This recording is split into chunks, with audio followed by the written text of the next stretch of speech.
বাংলাদেশের উদ্ভূত পরিস্থিতির কারণে কোচবিহার জেলার সীমান্ত এলাকায় বিএসএফ এর পক্ষ থেকে চালানো হচ্ছে বাড়তি নজরদারি। কোচবিহার জেলা চ্যাংড়াবান্ধা সীমান্ত দিয়ে গতকাল থেকেই পণ্যবাহী ট্রাক আসা যাওয়া করতে শুরু করেছে। একই সাথে শুরু হয়েছে দুদেশের মানুষের আসা যাওয়া। আজও একইভাবে নিরাপত্তা ব্যবস্থা রয়েছে। জানা গিয়েছে আজ ভুটানের হাই কমিশনের সদস্য চ্যাংড়াবান্ধা দিয়ে ভারতে আসবেন। ইতিমধ্যেই ভুটান পুলিশের আধিকারিকরা এসে উপস্থিত হয়েছেন। একই সঙ্গে কড়া নিরাপত্তার মধ্যে বিএসএফ চালাচ্ছে তল্লাশি।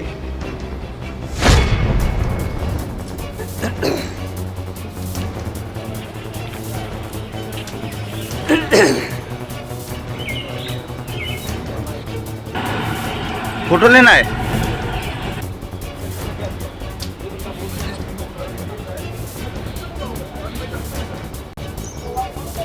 আমি এই মুহূর্তে রয়েছে কোচবিহারের ভারত বাংলাদেশ সীমান্তের চ্যাংড়াবান্ধা ইমিগ্রেশন চেকপোস্টে।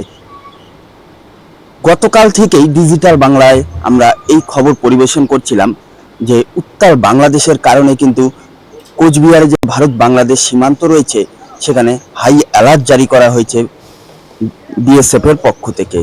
রীতিমতো কড়া নজরদারিতে যারা ইমিগ্রেশন চেকপোস্ট পার করছেন তাদের কড়া তল্লাশি করেই কিন্তু তারপরে ভারতে প্রবেশ করানো হচ্ছে বিএসএফ এর পক্ষ থেকে। সেই কড়া তল্লাশি কিন্তু আজও চলছে বিএসএফ এর পক্ষ থেকে।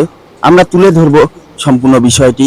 আজ কিন্তু এই চ্যাংড়াবান্ধা ইমিগ্রেশন চেকপোস্ট দিয়েই ভুটানের হাই কমিশনার ভারতে প্রবেশ করার কথা এবং এখান থেকে তিনি ভুটানে যাবেন বলেও জানা গেছে। ইতিমধ্যে কিন্তু ভুটানের উচ্চপদস্থ পুলিশ আধিকারিকরা এই চ্যাংড়াবান্ধা ইমিগ্রেশন চেকপোস্টে এসে উপস্থিত হয়েছেন। হয়তো আর কিছুক্ষণের মধ্যেই এই ইমিগ্রেশন চেকপোস্ট দিয়ে ভারতে প্রবেশ করবেন ভুটানের হাই কমিশনার।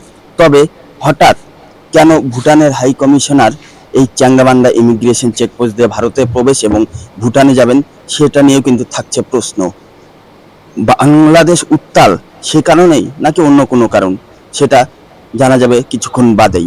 কোচবিহারের চ্যাংড়াবান্ধা থেকে বিপুল দাস, ডিজিটাল বাংলা।